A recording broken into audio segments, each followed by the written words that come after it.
মই কম সমূহ অসমবাসী ৰাইজলৈ সংবাদ মাধ্যমৰ জৰিয়তে আমি আহ্বান জনাম যে আমি আজি প্ৰায় 8 বছৰ কাল স্থানীয় ৰাইজে বীৰাংগনা মূলা গাভৰুৰ মৈদাম বুলি দাবী কৰি অহা মূলা গাভৰু মৈদামত এইবাৰ আহোম জাতীয় মহাসভাই কেন্দ্ৰীয়ভাৱে মেডাম মেফি আয়োজন কৰিছে।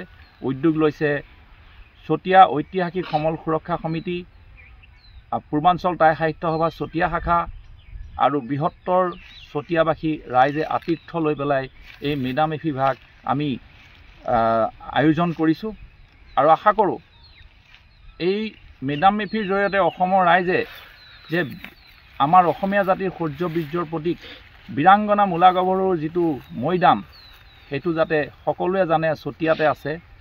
গতিকে আমি আহ্বান জনাম সকলো ৰাইজ 31 জানুৱাৰী 2025 তাৰিখে ইয়াতে উপস্থিত হৈ এই মেডাম মেফি ভাগত যি পূজা অৰ্চনা হ'ব তাতে আশীৰ্বাদ ল'বহি বুলি আমি আশা কৰিলোঁ।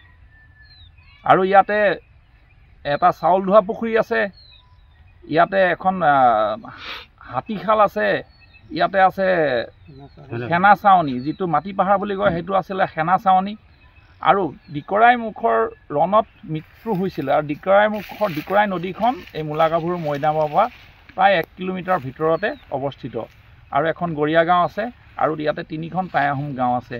গতিকে জনশ্ৰুতি মতে এইটো আইভেটি বুলি আমাৰ চক্ৰ বিষয়া অফিচত বহুদিনৰ পৰা এইটো এণ্ট্ৰি হৈ আছিলে, চক্ৰ বিষয়া 5 বিঘা 13 লচা মাটি।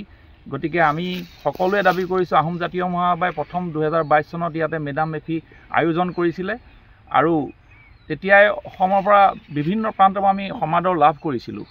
আৰু আশা কৰোঁ এইবাৰ আমাৰ সকলো চতিয়াবাসী ৰাইজৰ বৃহত্তৰ চতিয়াবাসী ৰাইজৰ আতিথ্যত অসমৰ বিভিন্ন স্থানৰ পৰা এই ঠাইত উপস্থিত হৈ আমাৰ মৈদামটো সংৰক্ষণ আৰু সংবৰ্ধনত সহায় কৰিব বুলি আশা কৰিলোঁ। ধন্যবাদ। নমস্কাৰ। আপোনালোকৰ মাধ্যমৰ জৰিয়তে অসমবাসীক আমি বীৰাংগনা মূলা গাভৰু মৈদামত এইবাৰ আহোম জাতীয় মহাসভা তথা চতিয়াবাসী ৰাইজৰ আতিথ্যত কেন্দ্ৰীয়ভাৱে আমি যি মূলা গাভৰু মৈদামত মেডাম মেফি আয়োজন কৰিছোঁ, সমূহ অসমবাসীক আমি ইয়ালৈ নিমন্ত্ৰণ জনাইছোঁ। লগতে প্ৰস্তুতি সম্পৰ্কত ইতিমধ্যে প্ৰায় আমাৰ প্ৰস্তুতি হৈ গৈছে। প্ৰায় 1.5 কুইণ্টেল গাহৰি মাংস ইয়াত যোগাৰ কৰিছোঁ, 1.5 কুইণ্টেল ব্ৰইলাৰ মাংস থাকিব, মাছ থাকিব। আৰু আপোনালোকক জনাই পাই আমি বৰ সুখী পাইছোঁ। এই অনুষ্ঠান ভাগৰ সভাপতিত্বত আছে নদৰা সমষ্টিৰ সন্মানীয় বিধায়ক মহোদয়।